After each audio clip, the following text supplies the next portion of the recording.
차가운 공기가 최고급 마호가니 테이블 표면을 감돌았다. 강남의 가장 높은 빌딩, 그 꼭대기 층에 위치한 법무법인 태평의 VIP 상담실은 완벽한 방음 처리 덕분에 바깥 세상의 소음한 조각도 허용하지 않았다. 오직 값비싼 스위스 시계의 초침이 움직이는 소리만이 무겁게 가라앉은 침묵을 주기적으로 갈랐다. 강지훈 해인그룹 회장은 불쾌한 듯 미간을 살짝 찌푸린 채 맞은편에 앉은 여자를 바라봤다. 그의 아내 서유진이었다. 지훈은 손가락으로 테이블을 까딱거리며 초조함을 숨기지 않았다. 그에게 시간은 곧 돈이었고 이 지루한 절차는 이미 너무 많은 시간을 낭비하고 있었다. 그는 최고급 맞춤 정장을 입고 있었고 셔츠 소매 끝에서 살짝 드러난 플래티넘 커프 스링크가 형광등 불빛에 번쩍였다. 그의 얼굴에는 자신이 모든 것을 통제하고 있다는 오만함과 상대방에 대한 경멸감이 노골적으로 서려 있었다. 이 결혼은 처음부터 끝까지 사업적인 거래에 불과했고 이제 그 거래의 유효기간이 끝났을 뿐이다. 더 이상 끌 이유 없다고 생각하는데 지훈이 먼저 침묵을 깼다.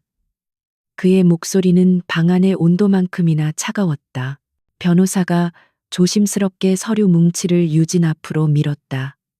하얀 종이 위에 찍힌 이혼 합의서라는 글자가 선명했다. 서유진은 시선을 들어 남편을 바라봤다. 그녀는 화려한 장신구 하나 없이 단정한 실크 블라우스를 입고 있었다. 지난 몇 년간 해인그룹의 안주인으로 살면서도 그녀는 늘 그림자처럼 조용했다. 지훈은 그녀가 울거나 매달리거나 아니면 최소한 분노라도 터뜨릴 것이라 예상했다. 그것이 이 상황에서 패배자가 보여야 할 당연한 반응이었다. 하지만 유진의 반응은 그의 예상을 완전히 빗나갔다. 그녀는 서류를 천천히 들어 올렸다. 날카로운 종이 가장자리가 그녀의 가느다란 손가락을 스쳤다. 그녀는 지훈의 눈을 똑바로 마주쳤다. 그 깊이를 알 수 없는 검은 눈동자에는 어떠한 슬픔이나 원망도 담겨 있지 않았다. 대신 그녀가 희미하게 미소 지었다. 그것은 체념의 미소가 아니었다. 오히려 모든 것을 이미 알고 있었다는 듯한 혹은 무언가를 해방시킨 듯한 기묘한 미소였다. 지훈은 순간적으로 등골이 서늘해지는 것을 느꼈지만 이내 그 감정을 떨쳐냈다. 저 여자가 감히 자신 앞에서 저런 표정을 짓다니. 위자료는 충분히 넣었어. 당신이 평생 지금처럼 조용히 사는 데는 부족함이 없을 거야. 지훈이 경고하듯 덧붙였다. 그는 그녀가 혹시라도 다른 꿍꿍이를 가지고 있을까봐 마지막 쐐기를 박는 것을 잊지 않았다. 그는 언제나처럼 자신이 상황을 완벽하게 주도하고 있다고 믿었다. 유진은 대답 대신 만년필을 들었다. 그녀는 서류의 내용을 훑어보지도 않았다. 마치 이미 모든 조항을 암기하고 있기라도 한 것처럼 그녀의 시선은 오직 서명란에만 고정되어 있었다. 지훈의 변호사와 유진의 변호사가 동시에 숨을 죽였다. 사각거리는 소리와 함께 서유진이라는 세 글자가 깔끔하게 적혔다. 망설임 없는 필체였다. 그녀는 펜을 내려놓고 서류를 다시 지훈 쪽으로 밀었다. 됐어요. 그녀의 목소리는 물처럼 잔잔했지만 그 속에는 얼음장 같은 냉기가 숨겨져 있었다. 지훈은 예상치 못한 신속한 처리에 당황했지만 겉으로는 태연한 척했다. 그는 만족스러운 듯 헛기침을 하며 자리에서 일어났다. 현명한 선택이야. 앞으로는 부디 내 눈에 띄는 일 없이 조용히 살아가길 바라지. 그는 마지막까지 모욕적인 말을 던지는 것을 잊지 않았다. 그는 더 이상 유진을 쳐다보지도 않고 상담실 문을 향해 걸어갔다. 문이 열리고 닫히는 육중한 소리가 울렸다. 방 안에는 다시 침묵이 찾아왔다. 유진의 변호사가 조심스럽게 입을 열었다. 서유진님, 정말 괜찮으시겠습니까? 위자료 협상이나 재산 분할에 대해 더 유리한 조건을 요구할 수도 있었습니다. 유진은 창밖을 바라보고 있었다. 수십 층 아래로 서울의 빌딩 숲이 장난감처럼 펼쳐져 있었다. 그녀의 얼굴에서 아까의 희미한 미소는 완전히 사라져 있었다. 대신 그 자리에는 강철 같은 결의와 얼음 같은 냉정함이 자리 잡고 있었다. 괜찮습니다, 변호사님. 제가 원했던 건 돈이 아니었으니까요. 그녀가 나지막이 말했다. 그녀는 자리에서 일어나 가방을 챙겼다. 변호사는 더 이상 아무것도 묻지 못했다. 지금 그의 앞에 서 있는 여자는 지난 몇 년간 그가 상담해왔던 순종적이고 연약한 사모님이 아니었다. 상담실을 나온 유진은 아무도 없는 복도 끝에서 걸음을 멈췄다. 그녀는 자신의 스마트폰을 꺼냈다. 액정에는 단 하나의 이름이 저장되어 있었다. 플랜 B. 그녀는 통화 버튼을 눌렀다. 신호음이 2번 울리기도 전에 상대방이 전화를 받았다. 나, 서유진입니다. 그녀의 목소리는 아까와는 비교할 수 없을 정도로 단호하고 힘이 넘쳤다. 방금 서명했어요. 강지훈 씨는 아주 만족스러운 표정으로 떠났고요. 수화기 너머에서 짧은 침묵이 흘렀다. 유진은 창밖의 회색 도시를 내려다보며 말을 이었다. 그녀의 눈빛은 먹이를 노리는 맹수처럼 번뜩였다. 이제 시작하세요. 우리가 3년 동안 준비한 것, 오늘부로 전부 실행합니다. 알겠습니다, 대표님. 전화를 끄는 유진은 엘리베이터 버튼을 눌렀다. 닫히는 금속 문에 비친 그녀의 얼굴은 더 이상 강지훈의 조용한 아내가 아니었다. 그녀는 복수라는 정교한 체스판의 말을 움직이기 시작한 플레이어였다. 강지훈이 오늘 벌인 것은 순종적인 아내가 아니라 그의 제국을 무너뜨릴 가장 치명적인 적이었다. 엘리베이터가 1층에 도착하고 문이 열렸다. 유진은 차가운 서울의 공기 속으로 당당하게 걸어나갔다. 강지훈은 자신이 오늘 무엇을 잃었는지, 그리고 자신이 어떤 괴물을 세상에 풀어놓았는지 전혀 알지 못했다. 그의 오만함이 그의 눈을 멀게 했다. 그리고 유진은 정확히 그 점을 이용할 생각이었다. 3년이라는 시간이 흘렀다. 강남의 빌딩 숲이 내뿜던 냉기 대신 싱가포르 마리나 베이샌즈의 야경이 통유리창 너머로 아찔하게 펼쳐져 있었다. 아리아드네 캐피탈 아리아드니 캐피라이의 아시아 본부 펜트하우스 오피스는 고요했지만 그 안에서 움직이는 자본의 흐름은 태풍의 눈처럼 격렬했다. 서유진은 거대한 모니터 월 앞에 서 있었다. 수십 개로 분할된 화면에는 전 세계의 주식시장 지표와 복잡한 데이터 스트림이 쉴 새 없이 흘러가고 있었다. 3년 전 이혼 서류에 서명하던 창백하고 순종적이던 여자의 모습은 온데간데 없었다. 그녀는 머리를 단정하게 묶어 올렸고 몸에 완벽하게 맞는 검은색 정장을 입고 있었다. 그녀의 눈빛은 숫자를 꿰뚫어 보는 분석가의 냉철함과 거대한 제국을 설계하는 건축가의 치밀함을 동시에 담고 있었다. 아리아드네 캐피탈은 그녀가 이혼 위자료와 숨겨왔던 자신의 자산을 종잣돈 삼아 설립한 사모펀드였다. 지난 3년간 이 펀드는 유령처럼 움직였다. 업계에서는 그 존재를 알았지만 그 실체나 배우의 인물에 대해서는 아무도 정확히 알지 못했다. 아리아드네는 신화 속에서 미궁을 탈출할 시를 건네준 존재. 유진은 스스로 그 실이 되기로 결심했다. 다만 그녀의 실은 누군가를 탈출시키는 것이 아니라 누군가를 그 미궁 속에 영원히 가두기 위한 것이었다. 그녀는 천천히 돌아서서 회의실 테이블에 앉아 있는 중년의 남자를 바라봤다. 최민규 전무. 그는 한때 해인그룹의 전설적인 최고 재무 책임자 CFO였다. 강지훈의 아버지인 강태식 명예회장의 절대적인 신임을 받았던 인물이었지만 강지훈이 경영권을 잡자마자 그의 오만한 독주에 반기를 들었다는 이유로 쫓겨났다. 유진이 그를 찾아낸 것은 2년 전 서울 외곽의 작은 낚시터에서였다. 모든 것을 잃고 무력감에 빠져있던 최 전무에게 유진은 두툼한 보고서 하나를 내밀었다. 그것은 강지훈 체제 하에 해인그룹의 재무제표에 숨겨진 모든 취약점과 분식의 흔적을 분석한 자료였다. 최 전무는 단번에 알아차렸다. 이것은 아마추어의 분석이 아니었다. 강지훈 회장은 아버지가 쌓아 올린 성을 스스로 무너뜨리고 있습니다. 유진이 조용히 말했다. 저는 그가 무너지는 것을 돕고 싶습니다. 아니, 정확히는 그가 저지른 오만의 대가를 치르게 할 생각입니다. 최 전무님의 도움이 필요합니다. 최 전무는 유진의 눈을 바라보았다. 그곳에는 사적인 원한을 넘어선 정의에 대한 냉철한 갈망이 있었다.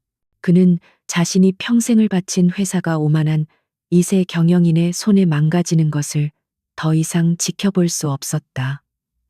그는 그 자리에서 유진의 손을 잡았다.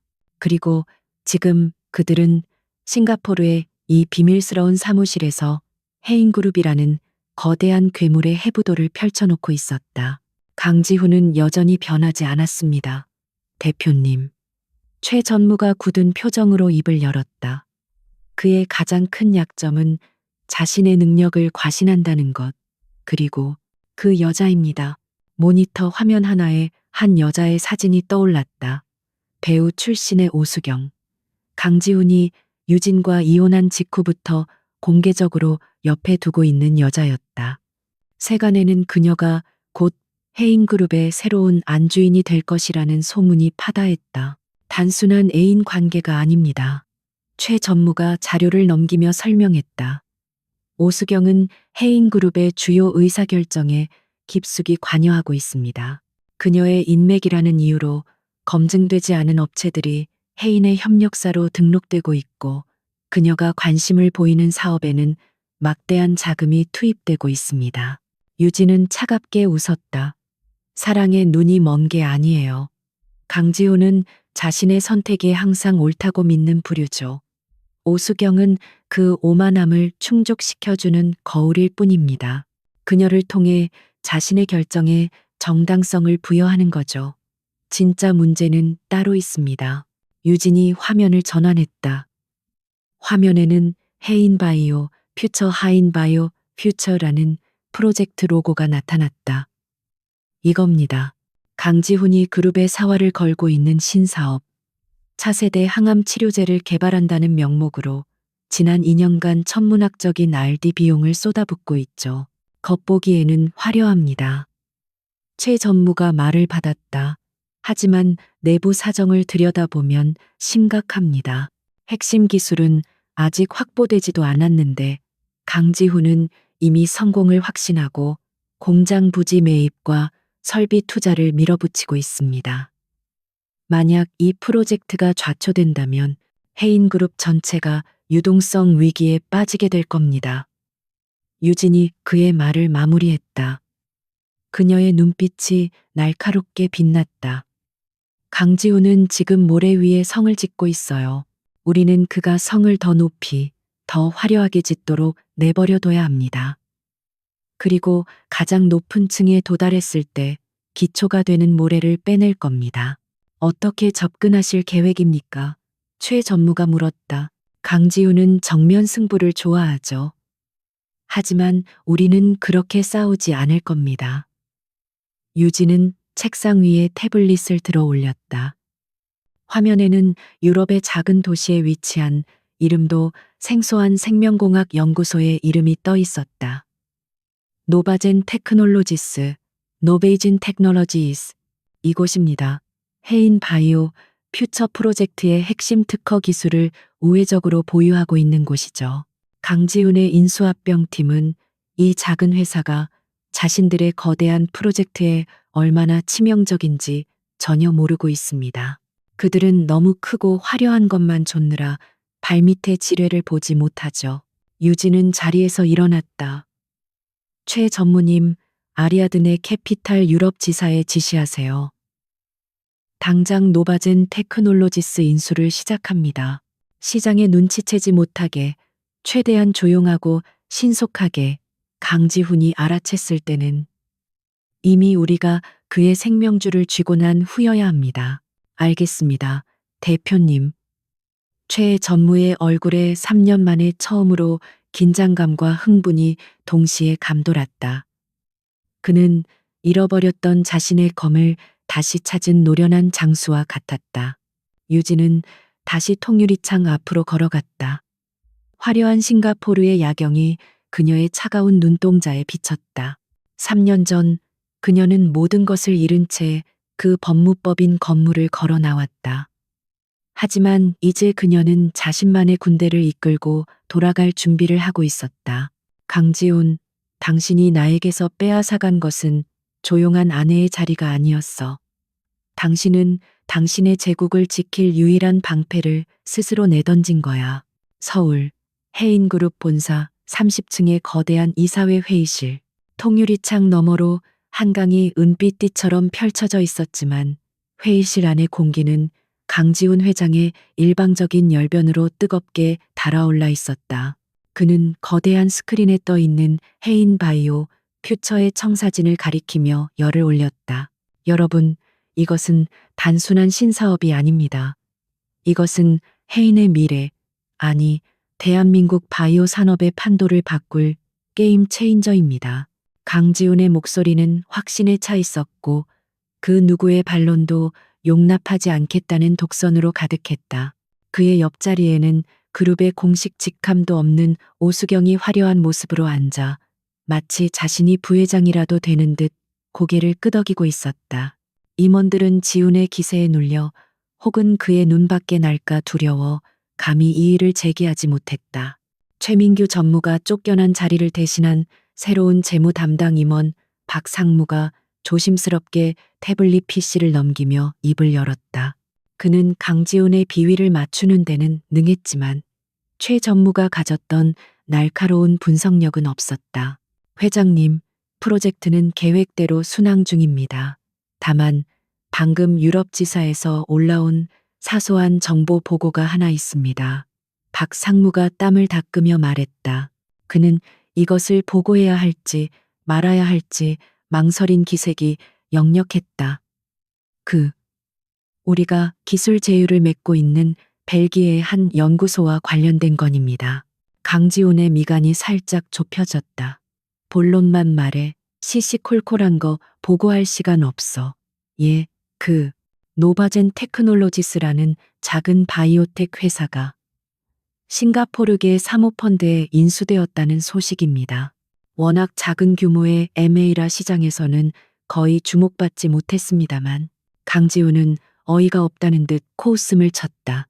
박상무, 지금 나더러 그런 쓰레기 같은 정보에 신경 쓰라고 보고하는 건가? 노바젠? 그게 뭐 하는 회사인데? 우리가 로열티나 좀 쥐어주는 하청업체 아닌가? 아, 그건 아니고 핵심 기술 특허의 일부를. 박상무가 더듬거리며 설명하려 했지만 지훈은 손을 들어 그의 말을 막았다. 됐어. 그런 건 실무진에서 알아서 처리해. 지금 수조 원이 걸린 프로젝트를 논의하는 자리에서 고작 몇십억짜리 회사 인수합병 따위를 거론하다니. 정신 차려, 박상무. 그의 질책에 오수경이 가볍게 웃으며 지훈의 팔에 손을 얹었다. 지훈 씨, 너무 예민하게 굴지 말아요. 저런 자잘한 소음까지 다 신경 쓰면 큰일을 어떻게 하겠어요. 그렇죠. 박 상무님도 다음부터는 이런 사소한 일은 회장님 귀찮게 하지 마시고 알아서 처리해 주세요. 박 상무는 얼굴이 붉어져 황급히 고개를 숙였다. 죄송합니다, 회장님. 명심하겠습니다. 회의실의 다른 임원들은 다시 한번 오수경의 영향력과 강지훈의 오만함을 확인하며 입을 굳게 다물었다. 해인그룹이라는 거대한 배는 지금 선장의 독단과 검증되지 않은 조언자의 속삭임에 이끌려 안개가 낀 바다로 전속력 질주하고 있었다. 같은 시각 싱가포르의 아리아든의 캐피탈 사무실. 서유진은 방금 전송된 서류의 전자 서명을 완료했다. 노바젠 테크놀로지스 인수 계약 완료. 그녀의 표정에는 어떠한 감흥도 드러나지 않았다. 오직 치밀한 계획의 첫 번째 단추가 완벽하게 채워졌다는 차가운 만족감 뿐이었다. 최민규 전무가 사무실로 들어서며 말했다. 대표님, 방금 해인그룹 이사회가 끝났다고 합니다. 예상대로 노바젠 인수에 대해서는 사소한 소음으로 치부하고 무시했습니다. 유진은 모니터에서 눈을 떼지 않은 채 대답했다. 그럴 줄 알았어요. 강지훈은 자신이 이해하지 못하는 것은 중요하지 않다고 믿는 사람이니까요. 그에게 노바젠은 그저 복잡한 기술 서류 뭉치에 불과하겠죠. 정말이지. 제 발등에 불이 떨어진 줄도 모르고 있군요. 최 전무가 혀를 찼다. 강지훈의 법무팀은 노바젠이 보유한 펩타이드 시퀀싱 원천 특허가 자신들의 바이오 퓨처 프로젝트에 어떤 의미인지 전혀 파악조차 못하고 있었습니다. 그들은 자신들이 맺은 임시 사용권 계약이 전부라고 착각하고 있죠. 유진이 자리에서 일어나 창밖을 바라봤다. 그들은 자신들이 성을 짓고 있다고 생각하지만 사실은 우리가 설계한 미궁 속으로 걸어 들어가고 있을 뿐이에요. 노바젠은 그 미궁의 첫 번째 벽입니다. 이제 어떻게 할까요? 바로 특허 침해 소송을 제기해서 프로젝트를 중단시킬까요? 최 전무가 물었다. 유진은 고개를 저었다. 그녀의 눈빛은 먼 곳을 향해 있었다. 아니요. 지금은 때가 아닙니다. 강지훈이 더 깊이 들어와야 해요. 더 많은 자본을 쏟아붓고 공장을 짓고 전 세계 투자자들에게 성공을 약속하게 만들어야 합니다. 되돌릴 수 없을 만큼 깊숙이 발을 들였을 때, 그때 우리가 문을 잠글 겁니다. 그녀는 최 전무를 돌아보며 말했다. 우리는 유령처럼 존재해야 합니다. 해인그룹의 그 누구도 아리아든의 캐피탈과 3년 전 이혼한 서유진을 연결시키지 못하게 하세요. 강지훈이 느끼는 것은 오직 보이지 않는 무언가가 자신의 목을 서서히 조여오는 듯한 압박감 뿐이어야 합니다. 유진은 다시 모니터를 바라봤다. 해인그룹의 주가는 바이오 퓨처 프로젝트에 대한 기대로 연일 상한가를 치고 있었다. 화려하게 타오르는 불꽃이었다.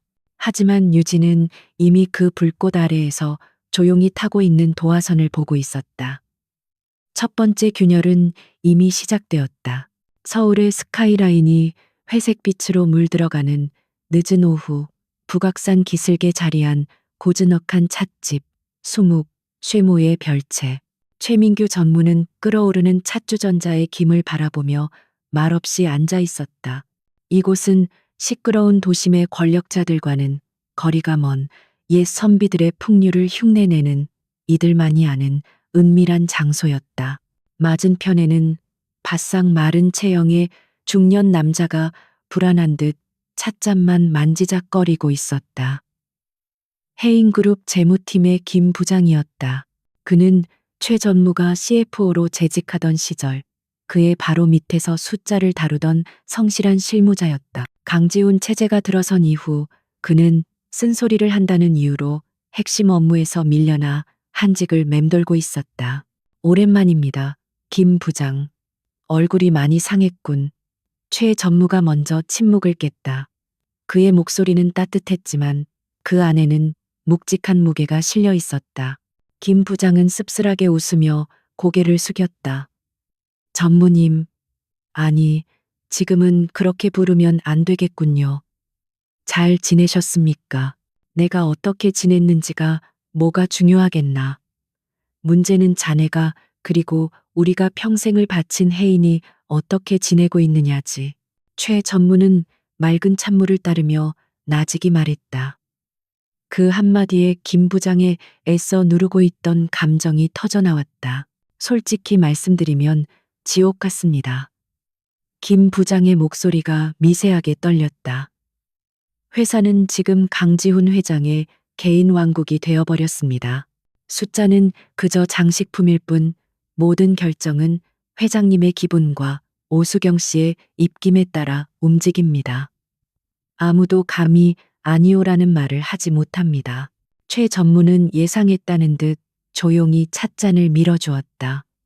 박상무는 어떤가? 제 역할은 하고 있나? 김 부장은 경멸감이 스친 표정으로 코웃음을 쳤다. 박상무 말입니까? 그는 그저 회장님의 애완견일 뿐입니다. 어떻게든 재무제표를 보기 좋게 포장해서 회장님 심기를 맞추는 게 그의 유일한 업무죠. 이것이 서유진과 최 전무가 기다리던 순간이었다. 조직 내부의 균열. 오만한 리더십은 반드시 유능하고 양심적인 부하들의 불만을 낳기 마련이다. 김 부장, 나는 해인이 이대로 무너지는 것을 보고 싶지 않네. 최 전무가 김 부장의 눈을 똑바로 바라보며 말했다. 강태식 명예회장님께서 평생을 바쳐 이룬 기업이야. 저 오만한 애송이와 근본도 모르는 여자의 놀이터가 되라고 만든 회사가 아니란 말일세. 김 부장의 눈이 흔들렸다. 그는 최 전무의 진심을 의심하지 않았다. 하지만 저희가 뭘 할 수 있겠습니까? 저는 힘이 없습니다. 힘은 혼자일 때 없는 것이지. 하지만 뜻이 같다면 이야기가 달라지네. 최 전무는 가방에서 작은 USB 하나를 꺼내 테이블 위에 놓았다. 이건 자네에 대한 내 믿음의 표시일세.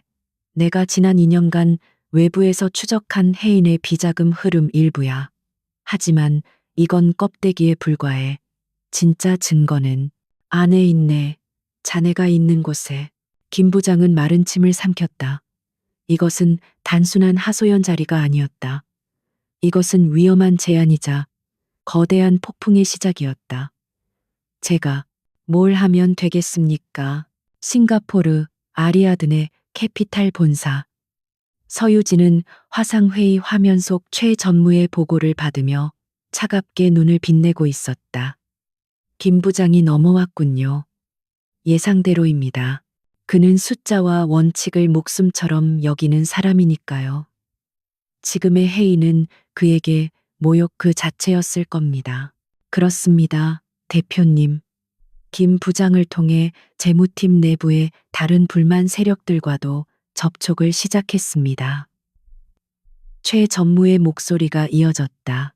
하지만 유진 대표님 말씀대로 주식만으로는 강지훈을 끌어내릴 수 없습니다. 그가 이사회를 완벽하게 장악하고 있으니까요. 우리에게 필요한 것은 그가 회복 불가능한 범죄를 저질렀다는 증거입니다. 유진은 자리에서 일어나 거대한 데이터 스크린 앞으로 걸어갔다. 화면에는 해인그룹의 복잡한 지배구조와 자금 흐름도가 거미줄처럼 펼쳐져 있었다. 그녀는 한 곳을 손가락으로 가리켰다. 해인문화재단과 HRT 갤러리. 모두 오수경이 실질적으로 운영을 맡고 있는 곳이었다. 강지훈의 약점은 오수경입니다. 그리고 오수경의 약점은 그녀의 허영심이죠. 유진이 냉정하게 분석했다. 그녀는 미술계의 거물이 되고 싶어 안달이나 있습니다. 최근 몇 년간 해인문화재단을 통해 해외에서 고가의 미술품들을 사들였죠. 자금 출처를 추적해 보세요. 김 부장에게 이미 그 부분을 지시했습니다. 이상한 점이 한두 가지가 아닙니다. 장부상 가격과 실제 시장가가 터무니없이 차이나는 작품들이 있고 일부 거래는 페이퍼 컴퍼니를 통해 이루어졌습니다. 전형적인 횡령 수법이군요. 유진의 입가에 차가운 미소가 걸렸다. 강지훈은 오수경에게 선심 쓰듯 회사 돈을 쥐어줬겠죠. 그 돈이 어디로 새는지 감시할 생각조차 하지 않았을 겁니다. 그는 자신이 모든 것을 통제한다고 믿으니까. 유진은 다시 최 전무에게 지시했다. 김 부장뿐만이 아닙니다. 바이오 퓨처 프로젝트 팀에도 우리 사람이 필요합니다. 그 프로젝트는 것만 번지르르 할 뿐 속은 골마 터지기 직전일 겁니다. 강지훈이 부풀린 보고서 뒤에 숨겨진 진짜 데이터를 확보해야 합니다. 최 전무는 곧바로 움직였다. 그는 과거 자신이 직접 스카우트했던 RD 센터의 수석 연구원 이 박사에게 은밀히 접근했다. 이 박사는 강지훈이 비현실적인 일정과 성과를 강요하며 연구의 본질을 흐리자 환멸을 느끼고 있던 참이었다. 그렇게 조용한 네트워크가 해인그룹의 심장부에서부터 엮이기 시작했다. 재무팀의 김 부장은 오수경이 주도한 문화재단과 갤러리의 자금 유용 증거를 모으기 시작했다. 그는 부풀려진 미술품 구매 계약서, 사본과 존재하지도 않는 유령 작가에게 지급된 자물쇠 내역을 빼돌렸다. RD의 이 박사는 바이오, 퓨처 프로젝트의 실제 임상 데이터와 조작된 보고서 원본을 비교 분석하여 최 전무에게 비밀리에 전송했다. 데이터는 처참했다. 성공률은 강지훈이 이사회에서 발표한 수치의 10분의 1에도 미치지 못했다. 이 모든 정보는 싱가포르의 아리아드네 캐피탈로 실시간 전송되었다. 서유진은 거대한 퍼즐 조각들을 하나씩 맞춰 나갔다. 그녀는 강지훈이 쌓아올린 오만의 성이 얼마나 부실한 기초 위에 서 있는지 명확하게 꿰뚫어 보고 있었다. 최 전무님, 유진이 화상통화 너머로 말했다. 우리는 지금 강지훈의 목에 감길 밧줄을 엮고 있는 겁니다. 한 가닥 한 가닥 그가 절대 끊어낼 수 없도록 견고하게 만들어야 해요. 그가 눈치챘을 때는 이미 발밑이 무너져 내린 후여야 합니다. 해인그룹 본사 30층 강지훈은 여전히 오수경의 무릎을 베고 누워 와인을 마시며 자신의 성공을 만끽하고 있었다. 그는 자신의 발밑에서 수백 마리의 흰개미가 기둥을 갉아먹고 있다는 사실을 까맣게 몰랐다. 벨기에 브뤼셀의 한 법무법인에서 발송된 두툼한 국제 등기후 편물이 해인그룹 법무팀 책상 위에 도착했을 때 그것은 재앙의 전조라기보다는 귀찮은 업무 서류처럼 보였다. 하지만 봉투를 뜯은 법무팀장의 얼굴은 삽시간에 하얗게 질렸다. 그것은 노바젠 테크놀로지스의 새로운 소유주 아리아드네 캐피탈 명의로 발송된 공식적인 특허 침해 경고장이었다. 경고장의 내용은 간결하고 치명적이었다.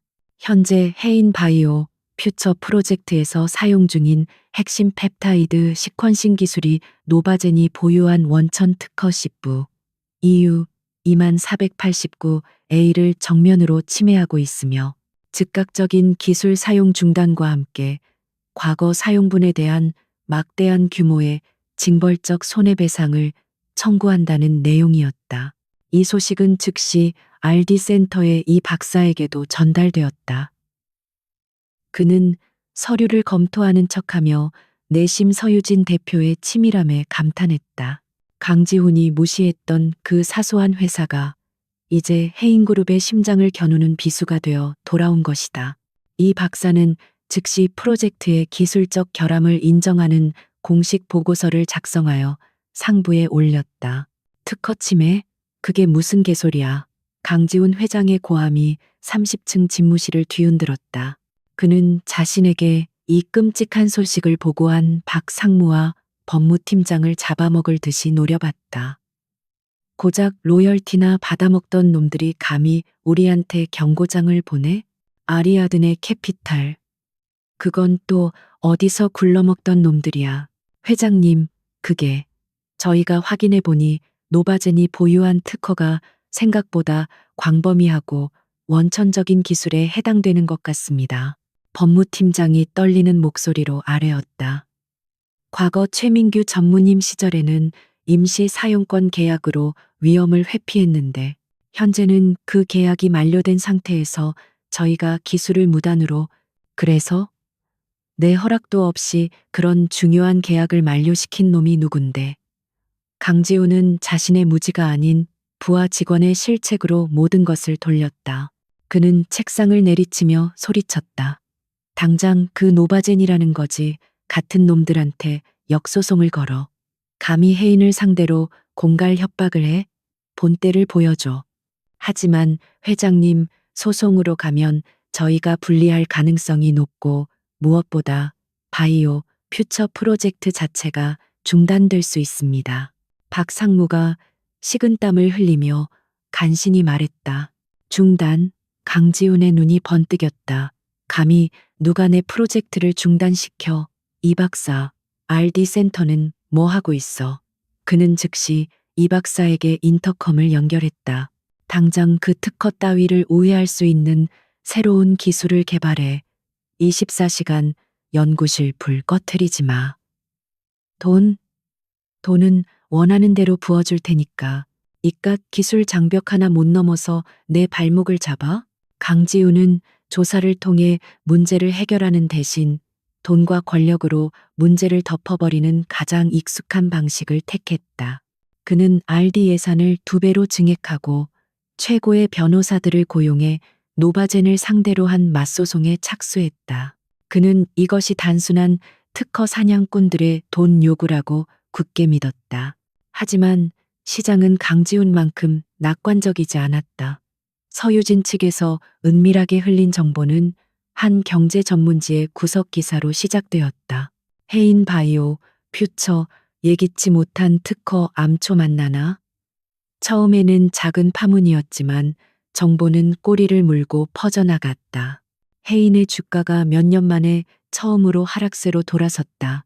투자자들의 문의가 빗발치기 시작했다. 분기별 실적 발표회에서 한 애널리스트가 날카로운 질문을 던졌다. 회장님, 노바젠과의 특허 분쟁이 바이오 퓨처 프로젝트의 상용화 일정을 최소 2년 이상 지연시킬 수 있다는 보고서가 있습니다. 이에 대한 해인그룹의 공식 입장은 무엇입니까? 카메라 플래시가 터지는 가운데 강지우는 마이크를 잡고 오만한 미소를 지었다. 그런 유언비어에 흔들리지 마십시오. 해인그룹의 기술력은 독보적입니다. 감히 이름도 없는 펀드 하나가 우리의 앞길을 막을 순 없습니다. 그것은 단지 성장을 시기하는 자들의 사소한 소음일 뿐입니다. 하지만 그의 말과 달리 내부 상황은 끔찍하게 돌아가고 있었다. 이 박사가 이끄는 RD팀은 밤낮 없이 매달렸지만 노바젠의 원천 특허를 우회할 방법은 사실상 불가능했다. 이 박사는 강지훈이 원하는 긍정적인 보고서 대신 기술적 난관을 토로하는 보고서만을 올릴 수밖에 없었다. 물론 이 모든 데이터는 실시간으로 서유진에게도 보고되고 있었다. 법정 싸움 역시 지지부진했다. 아리아드네 캐피탈이 고용한 유럽의 법무법인은 철저한 논리로 해인의 주장을 반박하며 시간을 끌었다. 그들이 원하는 것은 빠른 승소가 아니라 해인그룹의 자본을 소모시키는 것이었다. 강지우는 점점 더 초조해졌다. 그는 자신의 완벽한 계획에 흠집이 생겼다는 것을 인정할 수 없었다. 그의 분노는 내부를 향했다. 무능한 놈들, 전부 다 월급이나 축내는 기생충들이야. 그는 회의 시간마다 임원들에게 고함을 치고 재떨이를 던졌다. 그의 불안감을 눈치챈 오수경이 그의 귀에 속삭였다. 지훈 씨, 저들이 나태해져서 그래요. 본보기를 보여줘야 해요. 프로젝트를 망치고 있는 몇 놈을 잘라버려요. 그래야 기강이 서고 투자자들도 당신의 결단력을 믿게 될 거예요. 강지훈은 그 말을 따랐다. 그는 법무팀의 실무자 몇 명과 RD팀의 중간 관리자 몇 명을 업무 태만을 이유로 즉시 해고했다. 하지만 이 조치는 조직의 사기만 떨어뜨릴 뿐이었다. 김 부장과 이 박사를 중심으로 한 내부의 불만 세력은 더욱 견고하게 결집했다. 그들은 강지훈의 독선이 회사를 나락으로 떨어뜨리고 있음을 확신했다. 싱가포르의 사무실에서 서유진은 이 모든 상황을 체스판처럼 내려다보고 있었다. 강지훈이 미끼를 물었습니다. 최 전무가 보고했다. RD와 소송 비용으로 막대한 현금이 소진되고 있습니다. 바이오 퓨처는 이제 돈 먹는 하마가 됐습니다. 아직 부족해요. 유진이 차갑게 말했다. 그가 가진 돈이 바닥날 때까지, 그가 자신의 오만함 때문에 스스로를 파멸시킬 때까지 소송은 계속되어야 합니다. 그가 다른 곳에 눈을 돌릴 틈을 주지 마세요. 그의 모든 신경을 노바젠에 집중시키세요. 그날 밤 강지훈은 자신의 집무실에서 홀로 위스키를 들이켰다. 바이오, 퓨처, 프로젝트 진행률 그래프는 몇 주째 멈춰서 있었다. 주가는 회복될 기미를 보이지 않았다. 그는 자신이 만든 화려한 성이 삐걱거리는 소리를 들었지만 그 원인이 외부에 있다고만 생각했다. 그는 벽을 향해 잔을 집어던졌다. 유리 깨지는 소리가 그의 불안한 내면처럼 날카롭게 울려 퍼졌다. 공포는 전염성이 강했다. 해인 바이오 퓨처 프로젝트의 좌초 위기와 특허 분쟁 소식은 서유진 측이 은밀히 공급한 조작되지 않은 내부 데이터 유출과 맞물려 금융시장을 강타했다. 익명의 내부 고발 형식을 띤 이 보고서는 강지훈이 발표한 장밋빛 전망과는 정반대로 프로젝트의 처참한 실제 성공률과 막대한 추가 비용 발생 가능성을 적나라하게 드러냈다. 해인그룹의 주가는 날개 없이 추락했다. 연일 하한가를 기록하며 불과 몇 주 만에 시가총액의 3분의 1이 허공으로 사라졌다. 강지훈이 그토록 자랑하던 오만한 제국에 거대한 균열이 생기자 가장 먼저 반응한 것은 빚을 내준 채권단이었다. 강지훈의 집무실 전화기는 아침부터 쉴 새 없이 울려댔다. 강 회장님, 지금 그룹의 주가 하락이 심상치 않습니다. 추가 담보를 제공하시거나 긴급 대출금의 일부 상환을 요청드려야 할 것 같습니다. 주거래 은행장의 목소리는 정중했지만 그 안에는 당장이라도 자금줄을 끊어버릴 듯한 압력이 담겨 있었다. 하지만 그 어떤 전화도 그의 아버지 강태식 명예회장의 전화만큼 그의 간담을 서늘하게 만들지는 못했다. 강 명예회장은 경영 일선에서 물러난 이후 좀처럼 아들의 일에 간섭하지 않았지만 이번 사태는 달랐다. 지훈이냐? 수화기 너머로 들려오는 늙고 쇠약한 목소리는 얼음장처럼 차가웠다. 네가 지금 내가 평생을 바쳐 이룩한 회사를 가지고 무슨 도박을 하고 있는 게냐. 근본도 모르는 여자애 오수경 치마폭에 쌓여서 온갖 분탕질을 치더니 결국 이 꼴을 만들었어. 노인의 분노가 전화기를 뚫고 터져나왔다. 아버지, 그게 아니라 이건 시장의 과민 반응일 뿐입니다. 제가 다 해결할 수 있습니다. 조금만 시간을. 강지훈이 다급하게 변명하려 했지만 강태식은 그의 말을 잘랐다. 시끄럽다.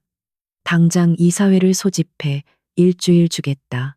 그 안에 이 사태를 수습하지 못하면 내가 직접 내 놈의 목을 치고 이 자리에 복귀할 것이다. 알아들었나? 딸깍 소리와 함께 전화가 끊겼다. 강지훈은 식은땀으로 셔츠가 축축해지는 것을 느꼈다. 그는 모든 것을 통제하고 있다고 믿었지만 사실 그는 아버지의 그늘 아래서 왕노릇을 하고 있었을 뿐이다. 여기서 밀려나면 그는 모든 것을 잃는다. 공포가 그의 이성을 마비시키기 시작했다. 그는 미친 사람처럼 집무실을 왕복했다. 바이오, 퓨처는 이미 수렁에 빠졌다. 주가는 바닥을 모르고 추락 중이었다. 투자자들과 아버지를 안심시킬 무언가가 필요했다. 실패를 덮을 수 있는 더 크고 화려한 성공이 필요했다. 그의 눈이 책상 위에 놓인 M&A 검토 목록에 고정되었다. 태강건설. 최근 무리한 해외 수주로 인해 심각한 유동성 위기를 겪고 있는 중견 건설사였다. 평소라면 거들떠보지도 않았을 매물이었지만 지금은 달랐다. 이거다. 그의 눈이 광기로 번뜩였다. 시장의 관심은 온통 바이오에 쏠려 있어. 이럴 때 우리가 태강건설을 전격 인수하는 거야. 해인의 막대한 자본력으로 건설업계의 거물을 집어삼키는 모습을 보여주면 시장은 우리의 위기 극복 능력과 공격적인 성장에 다시 열광할 거다. 그는 즉시 박상무와 기획조정실을 호출했다. 그의 목소리는 불안감으로 인해 오히려 더 크고 단호했다. 지금 당장 태강건설 인수를 추진해 자금은 그룹의 모든 현금성 자산과 보유 주식을 담보로 레버리지를 최대로 일으켜 박상무의 안색이 종이장처럼 하얗게 변했다. 회장님, 지금은 절대 안 됩니다. 바이오, 퓨처 소송 비용과 RD 비용으로 현금 보유고가 바닥을 드러내고 있습니다. 이런 상황에서 그 정도 규모의 레버리지를 일으켜 부실 위험이 있는 건설사를 인수하는 것은 자살행위입니다. 은행들이 절대 승인하지 않을 겁니다. 무능한 놈. 강지훈이 서류 뭉치를 박상무의 얼굴에 집어던졌다. 그래서 네가 최민규 밑에서 시다발이나 하던 놈이라는 거야. 위기니까 기회를 잡는 거다. 은행은 내가 알아서 압박해. 넌 내가 시키는 대로 돈이나 준비해. 옆에 있던 오수경이 강지훈의 팔을 감싸며 거들었다. 지훈 씨 말이 맞아요. 이럴 때일수록 과감한 결단력이 필요하죠. 저렇게 소심하게 굴다가 기회 다 놓쳐요. 그녀의 속삭임은 강지훈의 광기 어린 도박에 기름을 부었다. 강지훈은 박상무를 밀치고 선언했다. 이사회 승인은 내가 알아서 받아낼 테니 당장 태강건설 측과 접촉해. 내일 당장 인수 의향서를 발송해.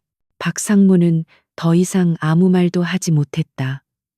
그는 이 거대한 배가 선장의 독단에 의해 폭풍우가 몰아치는 암초지대로 전속력 돌진하고 있음을 깨달았다. 이 모든 광기 어린 결정은 해인그룹 내부에 심어둔 유진의 네트워크를 통해 실시간으로 싱가포르에 보고되었다. 김 부장이 목숨을 걸고 빼돌린 긴급 자금 운용 계획서에는 해인그룹이 감당할 수 없는 수준의 부채 계획이 빼곡히 적혀 있었다. 최민규 전무가 심각한 표정으로 모니터를 바라보며 말했다. 대표님, 강지훈이 제정신이 아닙니다. 태강건설은 겉보기와 달리 숨겨진 부실 채권이 엄청난 시한폭탄입니다. 저걸 저런 식으로 인수하면 해인은 외부의 공격 없이도 스스로 무너집니다. 서유진은 차가운 눈으로 모니터 속에서 추락하는 해인의 주가 그래프를 바라봤다. 그게 그가 선택한 방식이에요.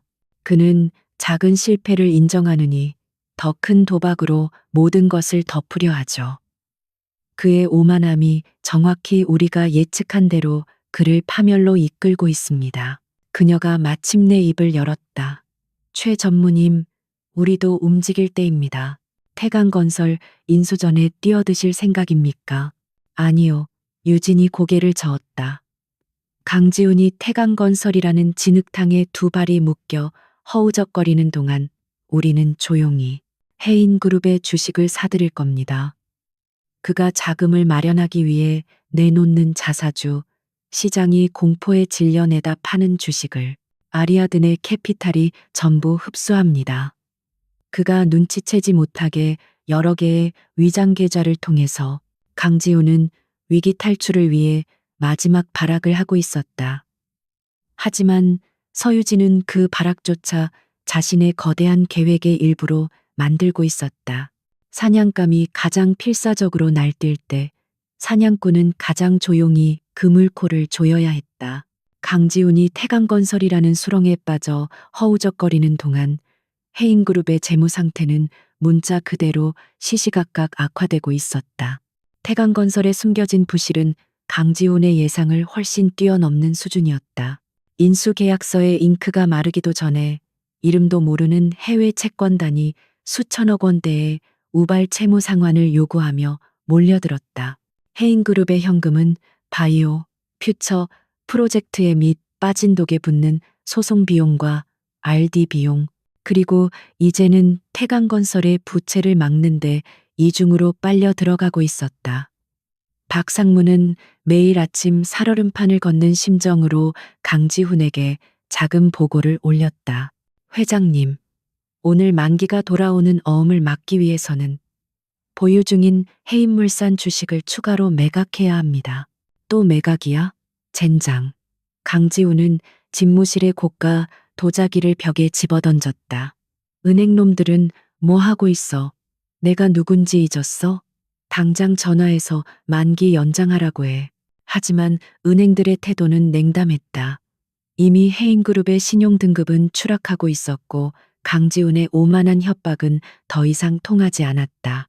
시장은 공포에 질려 있었다. 투자자들은 부실 기업 인수라는 최악의 카드를 뽑아든 강지훈의 경영 능력에 근본적인 의문을 품기 시작했다. 해인그룹의 주식은 이제 우량주가 아닌 위험 자산으로 분류되어 투매 현상까지 벌어졌다. 주가는 연일 신저가를 경신했다. 바로 그때 서유진이 움직였다. 싱가포르 아리아드네 캐피탈의 심장부 30층 펜트하우스 오피스는 24시간 불이 꺼지지 않았다. 수십 명의 트레이더들이 거대한 모니터 월 앞에서 소리 없이 움직였다. 대표님, 해인그룹의 주가가 3년 전 대비 70% 폭락한 지점에 도달했습니다. 강지훈 회장이 자금 확보를 위해 블록딜로 내놓은 자사주 물량이 시장에 풀렸습니다. 유진은 차갑게 빛나는 눈으로 그래프를 응시했다. 사냥을 시작합니다. 그녀의 나직한 목소리가 트레이딩 룸 전체에 울렸다. 케이먼 군도의 블루핀 홀딩스, 버진 아일랜드의 타이탄 에셋, 스위스의 제네바 시큐리티스. 우리가 준비한 모든 유령 계좌를 가동하세요. 시장이 눈치채지 못하게 잘게 쪼개서 모든 물량을 조용히 흡수합니다. 아무도 모르는 거대한 매수 작전이 시작되었다. 시장은 패닉에 빠진 개인 투자자들과 손절매에 나선 기관들이 던지는 물량으로 아수라장이었지만 그 모든 주식은 보이지 않는 거대한 진공 청소기 속으로 빨려 들어가고 있었다.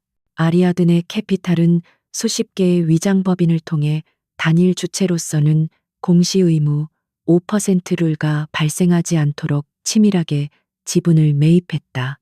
언론은 이 기묘한 현상을 포착하기 시작했다. 폭락하는 해인주가, 바닥에서 쓸어 담는 익명의 늑대, 패닉 셀링 속 미스터리한 대량 매집 흔적. 적대적 MA의 전조인가? 금융감독당국도 이 비정상적인 거래 패턴을 주시하기 시작했지만 자금의 출처가 워낙 교묘하게 여러 나라를 거치며 세탁되어 실체를 파악하기 어려웠다. 강지훈은 이인명의 늑대에 대한 보고를 받았지만 코웃음을 쳤다. 적대적 MA? 이 상황에서 어떤 미친놈이 불타는 배에 올라타려 하겠어. 그냥 푼돈 좀 먹으려는 하이에나들이겠지. 당장 태강건설 자금 문제나 해결해.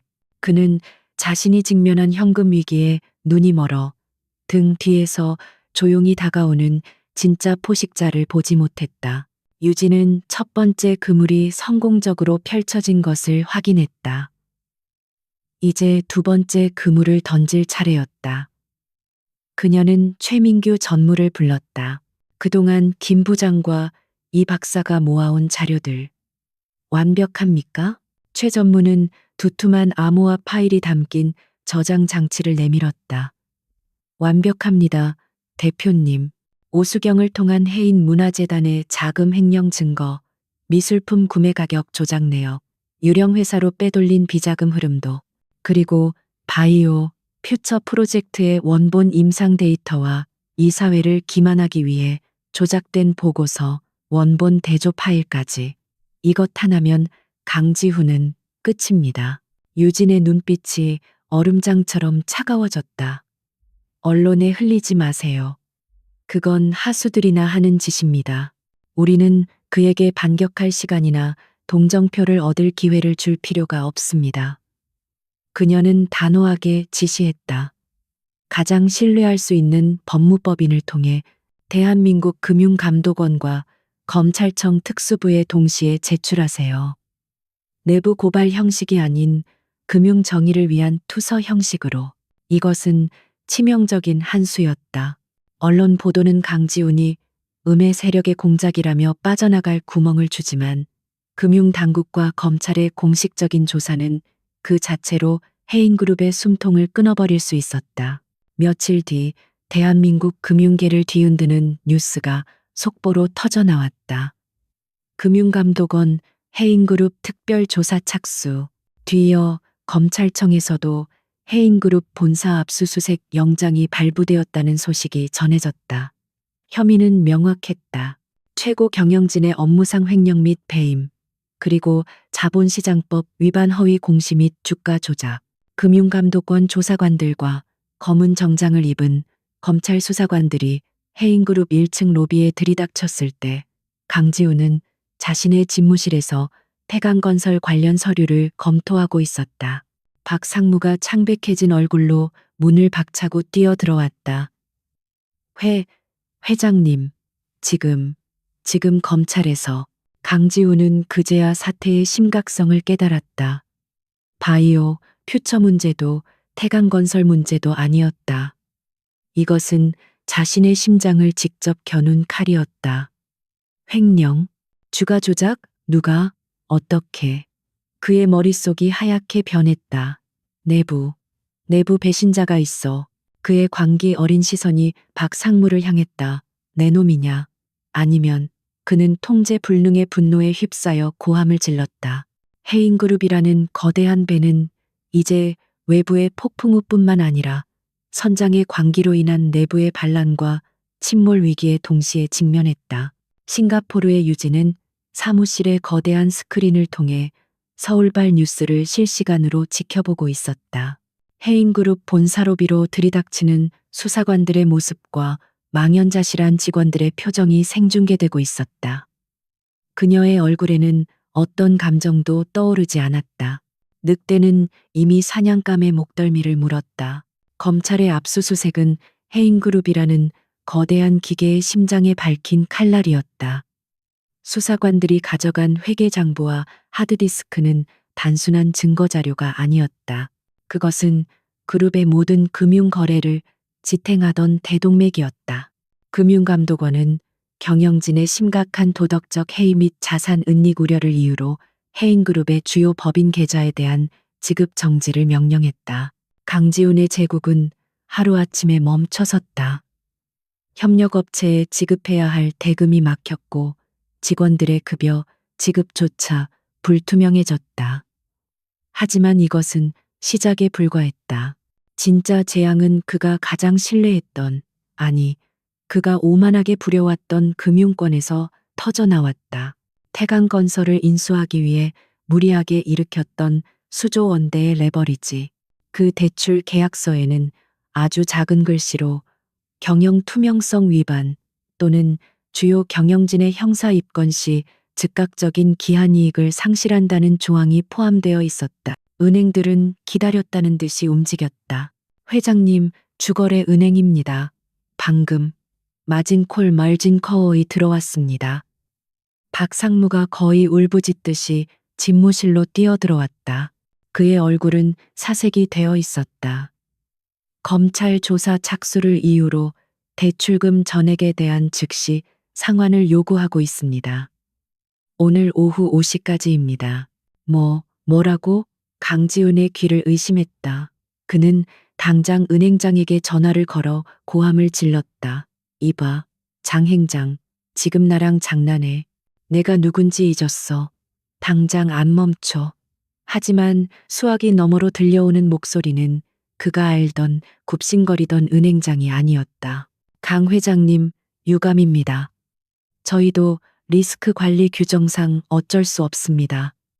약정서대로 이행할 뿐입니다. 만약 5시까지 상환이 이루어지지 않으면 저희는 담보로 잡고 있는 강 회장님 소유의 해인그룹 지주사 주식 전량에 대해 반대 매매, 블록세일을 실행할 수밖에 없습니다. 강지우는 전화기를 집어 던졌다. 온몸의 피가 차갑게 식는 것 같았다. 함정이었다. 검찰 조사는 그의 돈줄을 묶기 위한 사전 작업이었던 것이다. 계좌는 동결되어 그룹의 돈을 한 푼도 쓸 수 없었다.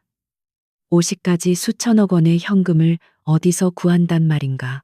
수경아, 그는 옆에서 함께 떨고 있는 오수경을 바라봤다. 그녀는 이제 아무런 조언도 하지 못했다. 그녀 역시 자신의 갤러리가 압수수색을 당하고 횡령 혐의로 출국 금지 조치를 당한 상태였다. 내 개인 변호사. 당장 연결해. 뭐라도 해야 해. 강지우는 완전히 궁지에 몰렸다. 그가 할 수 있는 유일한 발악은 시간을 버는 것뿐이었다. 그의 법무팀이 찾아낸 유일하고도 절박한 탈출구는 주주총회 특별 결의였다. 회장님, 유상증자밖에는 답이 없습니다. 변호사가 절박하게 말했다.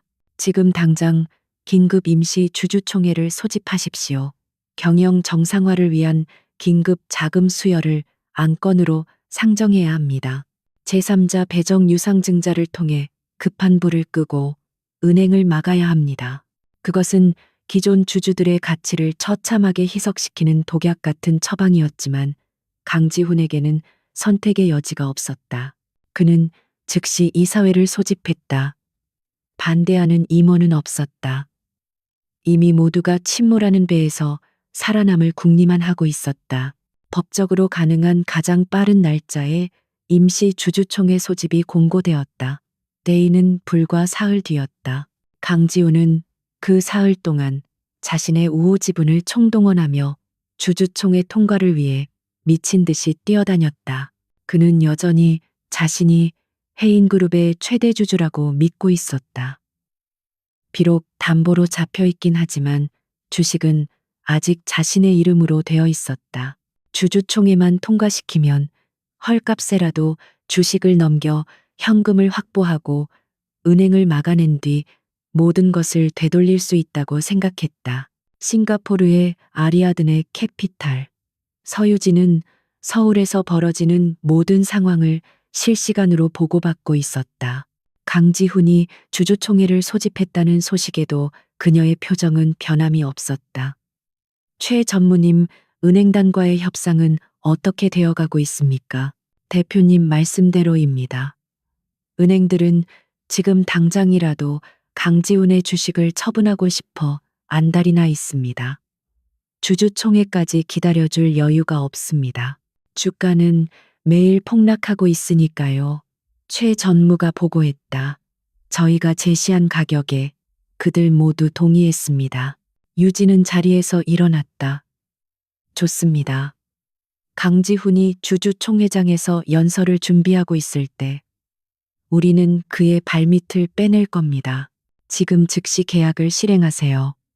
강지훈이 담보로 잡힌 모든 주식, 그리고 우리가 시장에서 매집한 모든 주식의 명의를 아리아드네 캐피탈 단일법인으로 통합합니다. 임시 주주총회 당일 아침, 강지훈은 밤새 준비한 연설문을 검토하며 거울 앞에서 억지 미소를 연습하고 있었다. 그는 피곤했지만 이 고비만 넘기면 된다는 광적인 희망에 불타 있었다. 그때 비서가 하얗게 질린 얼굴로 뛰어들어왔다. 회장님, 방금 법무법인에서 긴급 서류가 도착했습니다. 쓸데없는 소리. 지금 바쁜 거 안 보여? 강지훈이 짜증을 냈다. 아니, 이건 주주명부 변경 통지서입니다. 비서가 떨리는 손으로 서류를 내밀었다. 강지훈은 서류를 거칠게 빼앗아 들었다. 그의 눈이 서류의 한 부분에 고정되었다. 주주명. 아리아드네 캐피탈. 아리아드니 캐피털 PT LTD. 보유 주식수 45. 800. 영주. 지분율 38%. 강지훈의 머릿속이 하얗게 비었다. 38%. 이게 무슨 뜻이지? 자신의 지분율은 25%였다. 은행의 담보로 잡혔지만 아직은 자신 소유였다. 박상무.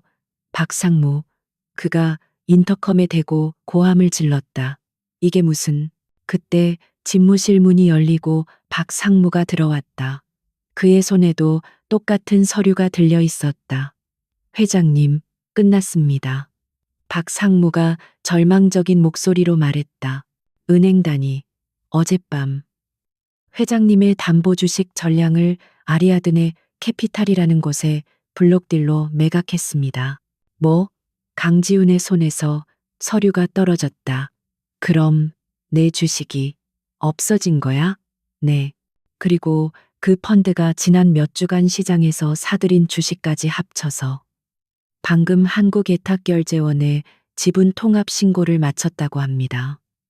지금 이 시간부로 해인그룹의 최대 주주는 강지훈 회장님이 아니라 아리아드네 캐피탈입니다. 강지훈은 의자에 주저앉았다. 주주총회는 1시간 뒤에 시작이었다. 자신이 안건으로 올린 제3자 배정 유상증자, 그 안건의 가결 여부를 결정할 키는 이제 자신이 아니라 이름도 모르는 아리아드네 캐피탈이라는 펀드의 손에 넘어가 버렸다. 모든 함정이 정확하게 그를 겨누고 닫혔다. 해인그룹 본사 대강당은 그야말로 아수라장이었다. 임시 주주총회가 열리는 단상 위, 강지훈은 생전 처음 느껴보는 치욕과 절망감 속에서 간신히 서 있었다. 수백 명의 주주들과 채권단, 그리고 이 재앙의 현장을 실시간으로 송출하기 위해 몰려든 기자들의 플래시가 쉴 새 없이 터졌다. 그의 목소리는 쉬어 있었지만 그는 마지막 남은 광기까지 쥐어짜내며 연설을 이어갔다. 존경하는 주주 여러분. 이것은 명백한 외부 세력의 공격입니다. 해인의 기술력을 시기한 자들이 악의적인 루머와 소송으로 우리를 흔들고 있습니다. 지금 우리가 필요한 것은 단합입니다. 그는 자신이 상정한 제3자 배정 유상증자 안건이 유일한 해법이라고 목청을 높였다. 하지만 청중의 반응은 싸늘했다. 이미 압수수색과 계좌 동결, 그리고 어젯밤 터진 최대 주주 담보 주식 전략 매각이라는 초대형 악재로 인해 그의 말은 공허한 메아리에 불과했다. 그는 자신이 이미 최대 주주가 아니라는 사실을 알면서도 이 자리에서 기적이라도 일어나길 바라며 발버둥 치고 있었다. 부디 저 강지훈을 믿고 이 안건을 통과시켜 주십시오. 해인을 구할 마지막 기회입니다. 그가 절박하게 외치며 의장에게 표결을 강행하려던 바로 그 순간이었다. 기익, 강당의 육중한 뒷문이 천천히 그리고 소름 끼치도록 요란하게 열렸다. 모든 소음이 일순간 멈췄다. 수백 개의 시선이 일제히 문 쪽으로 향했다. 역광을 받으며 두 사람의 실루엣이 강당 안으로 들어섰다. 강지훈은 눈을 가늘게 떴다. 뭐야, 어느 놈이 감히. 그의 짜증 섞인 중얼거림은 다음 순간 숨이 멎는 듯한 충격으로 변했다. 한 여자가 망설임 없는 발걸음으로 버진 로드를 걸어오고 있었다. 또각, 또각. 그녀의 구두굽 소리는 이 거대한 침묵 속에서 마치 심판의 망치 소리처럼 울려 퍼졌다. 그녀는 화려하지 않지만 완벽하게 재단된 짙은 네이비색 정장을 입고 있었다. 차갑게 묶어 올린 머리, 그 어떤 감정도 드러내지 않는 무표정한 얼굴. 서유진이었다. 그리고 그녀의 반보 뒤에는 3년 전 자신이 직접 내쫓았던, 그러나 지금은 그 누구보다 당당한 표정을 짓고 있는 최민규 전무가 두꺼운 서류 가방을 든 채 그녀를 호위하고 있었다. 서유진.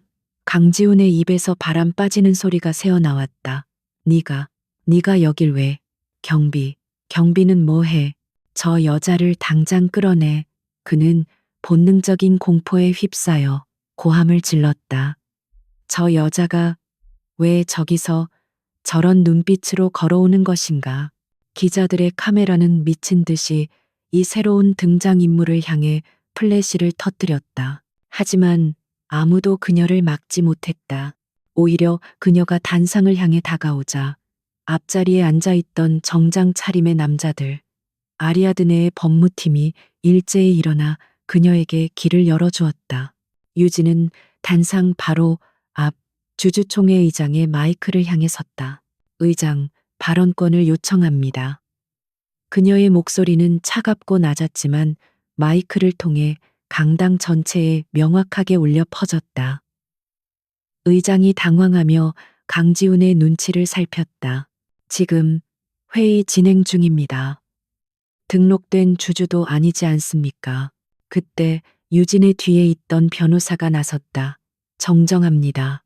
의장님, 저희는 해인그룹 총 발행 주식의 38%, 4,580만 주를 보유한 최대 주주 아리아드네 캐피탈의 대표 자격으로 이 자리에 섰습니다. 아리아드네 캐피탈. 그 이름이 거명되자 강당은 폭탄을 맞은 듯한 충격에 휩싸였다. 강지훈의 눈이 터질 듯이 커졌다. 아리아드네. 네가 아리아드네라고? 그는 믿을 수 없다는 듯 유진을 손가락질했다. 3년 전 자신의 이혼 서류에 웃으며 서명하던 그 조용한 여자. 그 여자가 아리아드네라고? 거짓말이야. 저건 사기야. 강지훈이 울부짖었다. 유진은 그제야 천천히 고개를 들어 단상 위에 전 남편을 바라봤다. 그 눈빛에는 경멸이나 분노가 아닌 이미 끝난 게임을 내려다보는 듯한 차가운 연민만이 담겨 있었다. 강지훈 씨, 그녀가 입을 열었다. 당신은 아직도 상황 파악이 안 되는군요. 그녀는 의장을 무시하고 단상 위로 천천히 올라섰다. 강지훈과 불과 몇 미터 떨어진 연단에 섰다. 두 사람의 모습이 거대한 스크린에 나란히 잡혔다. 몰락한 황제와 그의 제국을 접수하러 온 새로운 지배자. 주주 여러분, 저는 서유진입니다. 많은 분들이 저를 강지훈 회장의 전 아내로 기억하실 겁니다. 장내가 다시 술렁였다.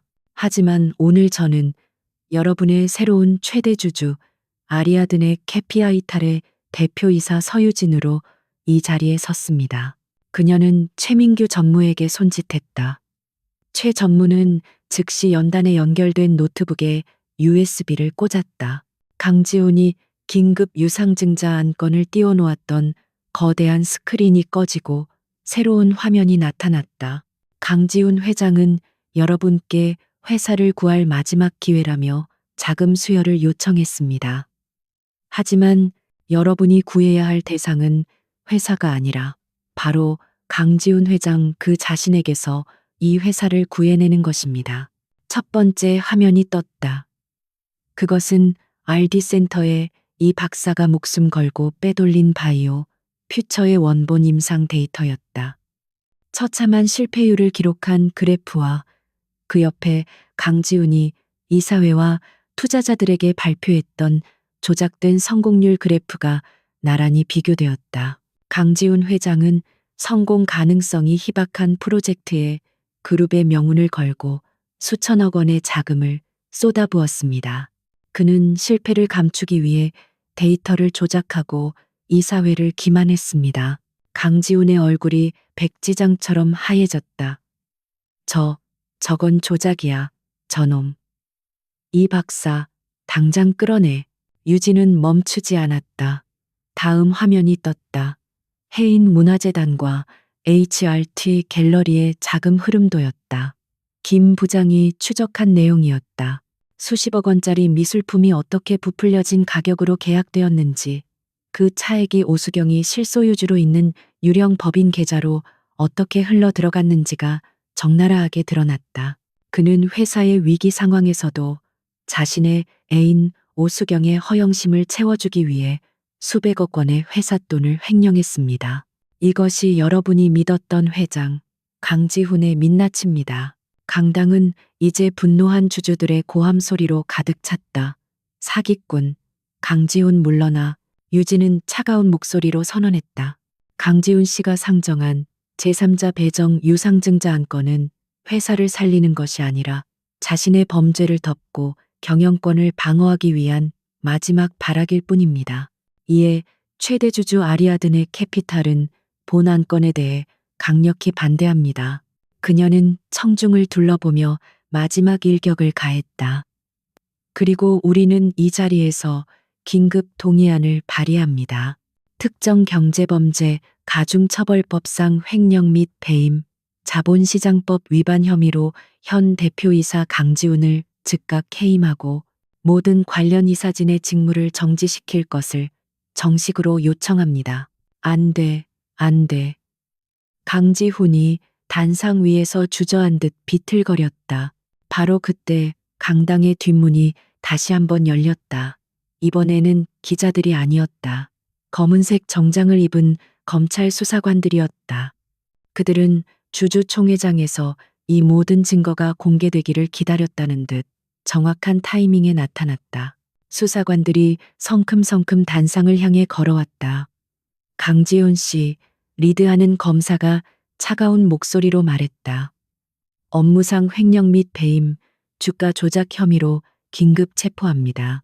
수사관 2명이 비틀거리는 강지훈의 양팔을 붙잡아 수갑을 채웠다.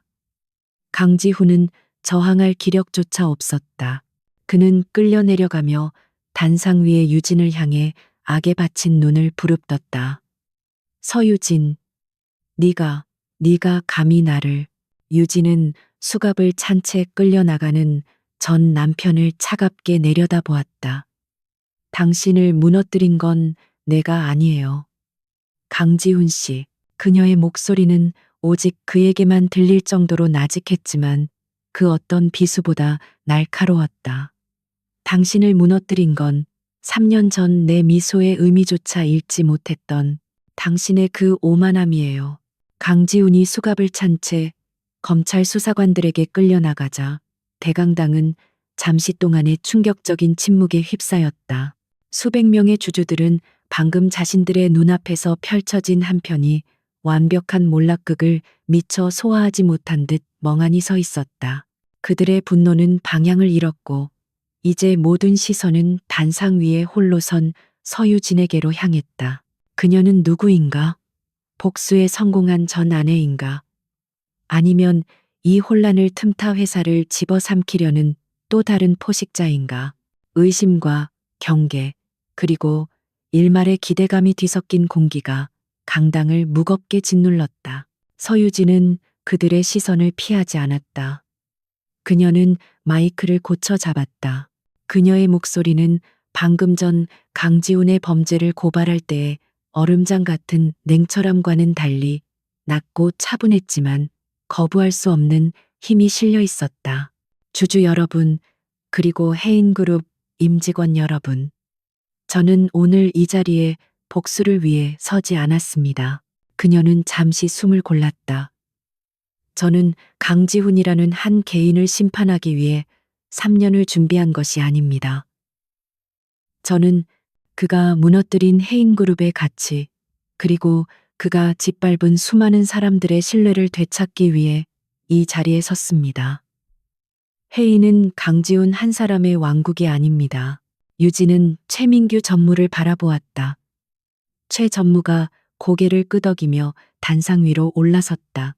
이 혼란을 수습하기 위해 아리아든의 캐피탈은 최대 주주로서 다음과 같은 긴급 안건을 즉시 처리할 것을 제안합니다.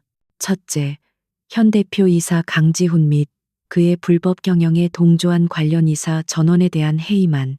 둘째, 그룹의 즉각적인 안정을 위해 임시경영위원회를 구성하고 신임 임시 대표이사를 선임하는 안. 주주들은 더 이상 망설일 이유가 없었다. 강지훈의 해임안은 만장일치로, 아니 분노에 찬 함성과 함께 즉각 통과되었다. 이제 모든 시선은 누가 이 침몰하는 배의 키를 잡을 것인지에 쏠렸다. 유진이 다시 마이크를 잡았다. 이 위기를 수습하고 해인을 정상 궤도에 올려놓을 유일한 적임자로서 저는 최민규 전무님을 해인그룹의 임시 대표이사 CEO로 추천합니다. 장내가 다시 술렁였다. 최민규, 3년 전에 쫓겨났던 그 사람이잖아. 몇몇 나이든 주주들이 그를 알아보고 수군거렸다. 최 전무가 한 걸음 앞으로 나섰다. 유진이 그의 옆에서 말했다. 그렇습니다. 강지훈 회장의 독단적인 경영에 유일하게 반기를 들었다는 이유로 쫓겨났던 분입니다. 하지만 그는 지난 30년간 해인그룹의 재무 건전성을 지켜온 진정한 수호자였습니다. 유진은 말을 이었다. 지난 3년간 그는 저와 함께 강지훈 체제의 모든 부실과 비리를 분석해왔습니다. 지금 해인그룹의 상처가 어디에 있는지, 당장 무엇을 지혈해야 하는지 그보다 더 정확히 아는 사람은 이 세상에 없습니다. 유진의 강력한 신뢰 선언에 다른 주주들도 동요하기 시작했다. 이 사진이 공석이 된 지금 그들에게는 다른 대안도 없었다. 최민규의 임시 대표 선임안 역시 압도적인 찬성으로 가결되었다. 최민규 신임 대표는 붉어진 눈시울로 연단에 섰다. 감사합니다. 3년 만에 다시 이 자리에 서게 될 줄은 몰랐습니다. 강지훈 회장이 망가뜨린 이 회사를 다시 일으켜 세우는데 저의 마지막 남은 모든 것을 바치겠습니다. 저에게는 서유진 대표님과 아리아든의 캐피탈의 전폭적인 지원이 있습니다. 그의 말은 빈말이 아니었다. 유진은 즉시 다음 계획을 발표했다. 최대 주주로서 아리아든의 캐피탈은 해인그룹의 급한 불을 끄기 위해 즉시 5천억 원 규모의 긴급 운영 자금 브릿지 론을 지원할 것입니다. 이 발표에 채권단과 협력업체 관계자들이 앉아있던 좌석에서 안도의 한숨이 터져나왔다. 이것은 인수가 아닙니다. 정상화입니다. 유진이 못 박았다. 우리는 태강건설 인수로 인한 부실 채무를 정리하고 은행과의 관계를 재정립할 것입니다. 바이오, 퓨처 프로젝트는 전면 중단 및 재검토에 들어갈 것이며 조작에 가담한 자들을 제외한 모든 성실한 연구원들은 보호받을 것입니다. 그녀는 주주석 한편에 앉아있던 김 부장과 이 박사를 향해 고개를 돌렸다. 또한 그룹 내부에 숨죽여왔던 양심적인 목소리들, 김 부장님, 이 박사님과 같은 분들이 중심이 되는 경영투명성위원회를 즉시 발족시켜 다시는 1인의 독단이 그룹 전체를 위협하는 일이 없도록 시스템을 구축할 것입니다. 주주총회는 그렇게 끝났다. 강지훈의 몰락과 함께 시작된 해인그룹의 새로운 시대는 그 어떤 화려한 취임식도 없이 오직 냉철한 현실 인식과 뼈를 깎는 구조조정의 약속으로 시작되었다. 몇 주가 흘렀다. 서울은 강지훈과 오수경의 재판 스캔들로 연일 시끄러웠다. 그들이 저지른 횡령과 배임의 규모는 상상을 초월했으며 정재계 로비 의혹까지 터져나오며 대한민국을 뒤흔들었다. 하지만 폭풍의 눈이었던 해인그룹 본사는 역설적이게도 3년 만에 가장 고요하고 질서 있는 모습을 되찾았다. 최민규 대표는 매일 밤을 새워가며 회사를 안정시켰다. 아리아든의 캐피탈에서 파견된 구조조정 전문가들과 김 부장이 이끄는 재무팀은 태강건설의 부실 자산을 신속하게 정리해 나갔고 은행권의 신뢰도 서서히 회복되기 시작했다. 그날 늦은 오후 유진은 해인그룹 본사 30층 강지훈이 쓰던 옛 회장실을 찾았다. 그녀가 이혼 서류에 서명한 후 처음으로 이 공간에 발을 들이는 것이었다.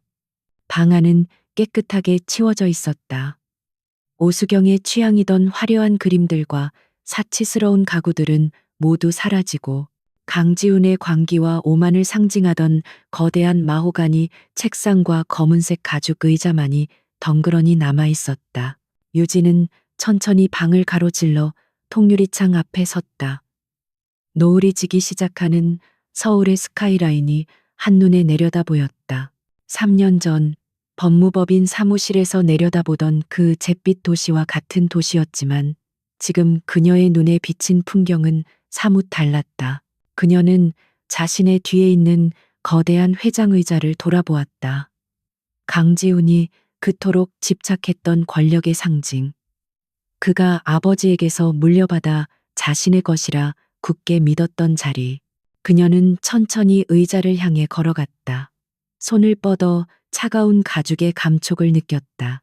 그녀가 이 의자에 앉는다면 그녀는 명실상부한 해인그룹의 새로운 지배자가 될 터였다. 강지훈이 그토록 원했던 모든 것을 빼앗고 그의 자리에서 그가 누렸던 모든 것을 누릴 수 있었다. 복수의 완벽한 마침표였다. 하지만 유진은 의자에 앉지 않았다. 그녀는 의자를 그저 물끄러미 바라보았다. 그녀의 3년은 이 의자를 빼앗기 위한 시간이 아니었다. 그것은 잘못 채워진 첫 단추를 바로잡고 부패한 시스템을 도려내기 위한 외과 수술의 시간이었다. 이 의자에 앉는 순간 자신도 강지훈과 같은 권력의 무게에 짓눌릴지도 모른다는 것을 알았다.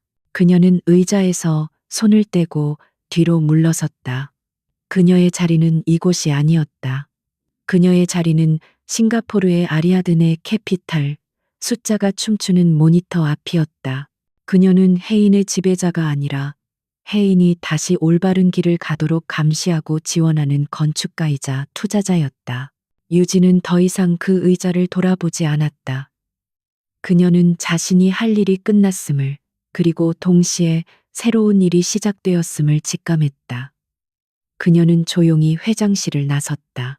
문이 닫히고 텅 빈 방 안에는 서울의 노을빛만이 거대한 의자를 비추고 있었다. 복수는 끝났다. 정의는 실현되었다. 그리고 해인그룹의 새로운 새벽이 그녀가 등 돌린 그 자리에서 조용히 밝아오고 있었다. 그녀는 엘리베이터를 타고 1층 로비로 내려왔다. 이미 퇴근 시간이 지났지만 환하게 불이 켜진 사무실들 속에서 묵묵히 일하는 직원들의 모습이 보였다. 그것이 그녀가 진정으로 되찾고 싶었던 혜인의 모습이었다.